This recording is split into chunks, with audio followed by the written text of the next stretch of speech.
স্বজনদের অভিযোগ, স্থানীয় মাদক ব্যবসায়ী বিপ্লব ও সোহেল কয়েক মাস আগে পশ্চিম মাসদাইর এলাকার ঝোট ব্যবসায়ী সুমনের কাছ থেকে টাকা ধার নেয়, কিন্তু টাকা ফেরত না দিয়ে সুমনকে বিভিন্নভাবে হয়রানি করে আসছিল তারা। শুক্রবার রাতে বিপ্লব তার বাসায় টাকা ফেরত দেওয়ার কথা বলে সুমনকে ডেকে নিয়ে যায়। পরে বিপ্লব ও তার সহযোগীরা তাকে বেঁধে রেখে শরীরে পেট্রোল ঢেলে আগুন ধরিয়ে দেয় বলে অভিযোগ করেন নিহতের স্বজনরা।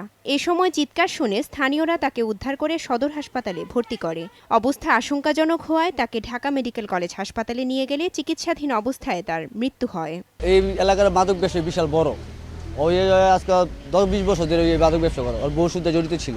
আগুনেরই দেখে আমি দৌড় পেরা আমি জানালা যে পাকের ঘরে দরজা খুললা আমি পানি ঢালছি। এ ঘটনায় জড়িতদের সর্বোচ্চ শাস্তি দাবি করেছেন নিহতের পরিবার। যে 4 জন মারছে ও 4 জনের লাশ চাই ভাই, অগমিতে চাই, ওকে ফাঁসি চাই ভাই, ন্যায্য বিচার চাই আপনার কাছে ভাই। আমার বড় ভাই আমরা আমার বড় ভাই অনেক ভালোবাসি ভাই, আমরা আমার ভাইয়ের মৃত্যু বিচার চাই। সুহেল মন্ডল আর মাসুদ, মাসুদ, আমি একদিনের বিচার চাই, আমি ফাঁসি চাই, ফাঁসি। আমার বাবা আমি তার ফাঁসি চাই, যারা যারা আমার স্বামীর মারছে আমি ওকে ফাঁসি চাই, আমার স্বামী হারাইছে। নিহত সুমন সদর উপজেলার বিসিক এলাকার ঝোট ব্যবসায়ী ছিলেন। সময় সংবাদ, নারায়ণগঞ্জ।